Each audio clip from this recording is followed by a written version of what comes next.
Hello and welcome once again to the Gary DeMar Show. This is the third segment we will be spending with our very special guest, Professor Scott Oliphint from Westminster Seminary. He's a professor of apologetics and systematic theology there. We've been talking about the contributions of Cornelius Van Til and Professor Oliphint's republication of Van Til's Defense of the Faith with a lot of editorial notes and explanatory additions, as well as some of the legacy of Van Til's method, which he explained for us last segment.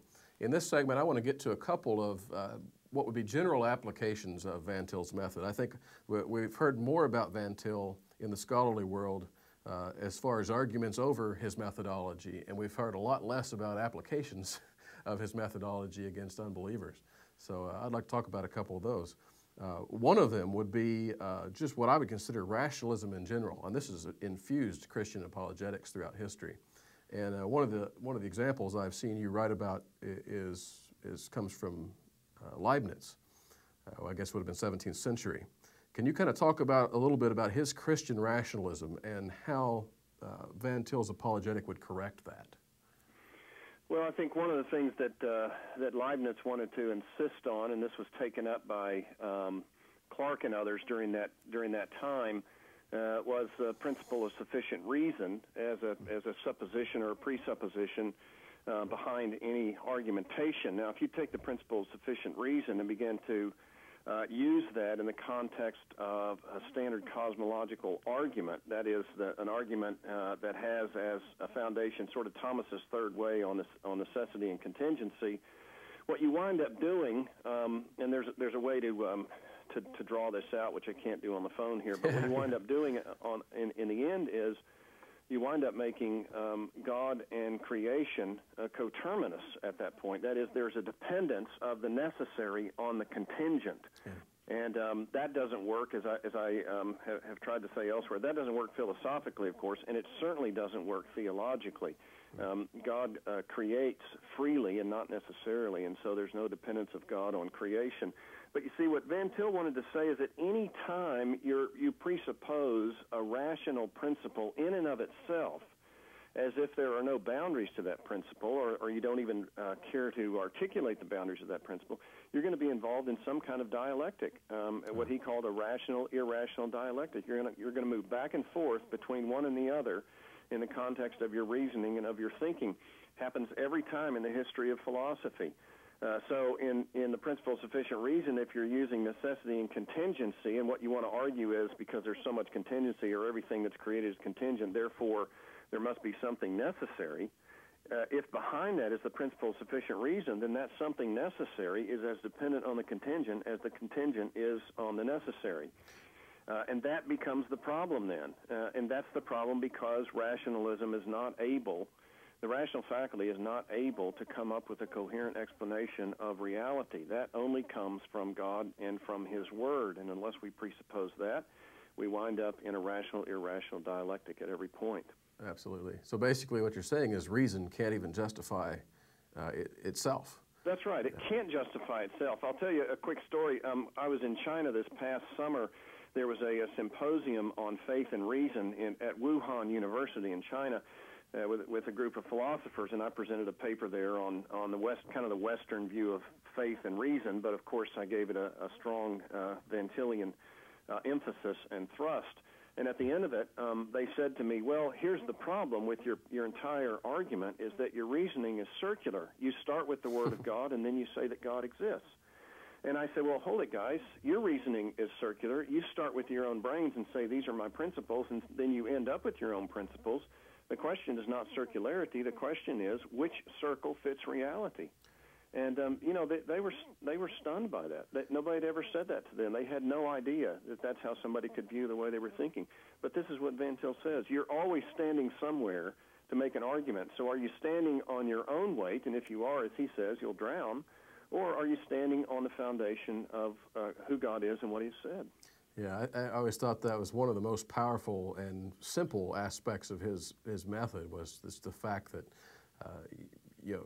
people accuse us of being circular, but they don't realize they're being circular too. And it's true in every case you can imagine, whether it's just a simple unbeliever or a very sophisticated atheist or a philosopher or a Buddhist or anybody, if you right. force them to see the circularity of their own viewpoints and realize that their circle is a vicious circle, whereas our circle is a gracious circle, that's right. You really start making progress. You can at least make them think, which is more than you can say for most village atheists, I think.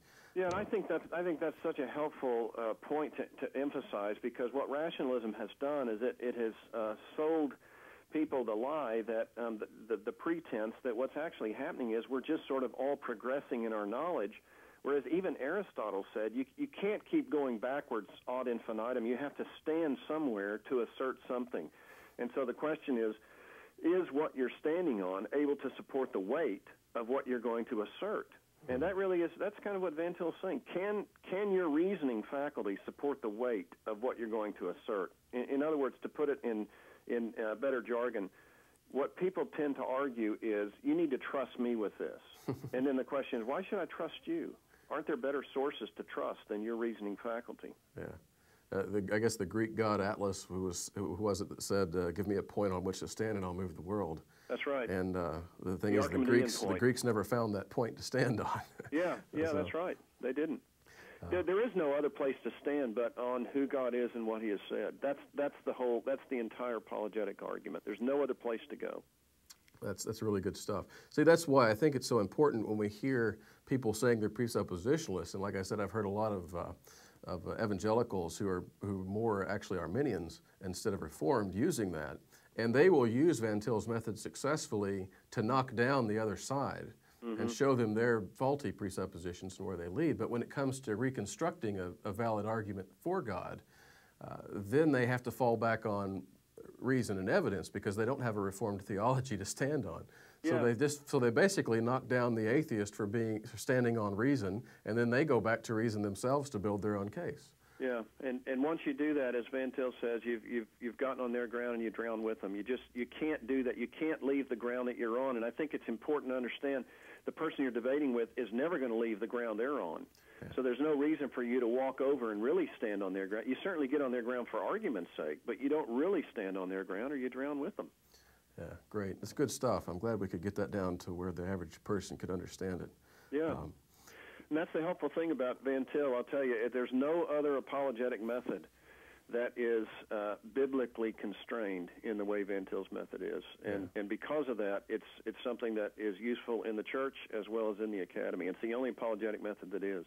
None other is. Yeah, and this is where I appreciate guys like Gary DeMar, who's more of an average guy, and from what I'm seeing from yourself, as far as the ability to take this language and this methodology and get it down to the level of the person at the pew. Yeah. Because Bahnsen did that to a degree, but he was more of a systematic guy. Right. And I wrote a book about 5 years ago called "The Battle Belongs to the Lord," and all it is taking biblical passages and trying to work out what the principles are of those passages without using any technical jargon. And really, in finishing that book, if you get the principles that are there, you understand what Van Til's about. And I never mention presuppositional. I don't mention transcendental. I take all the jargon out, but it's an attempt to show that everything that he's doing is biblically grounded and founded. Great.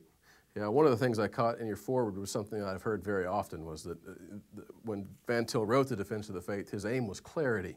Yeah. And I think you made the comment that was not as fruitful as he'd hoped, perhaps. Yeah. Although he was very clear and effective communicator in the classroom. He was. Very gifted in that way.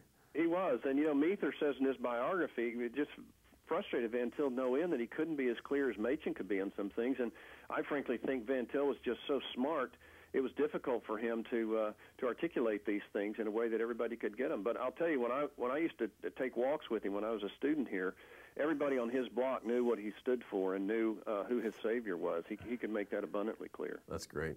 Well, that's like I said, I appreciate your work for helping to make that more clear and get it out to more people. We're out of time for today, and I appreciate you coming on the show.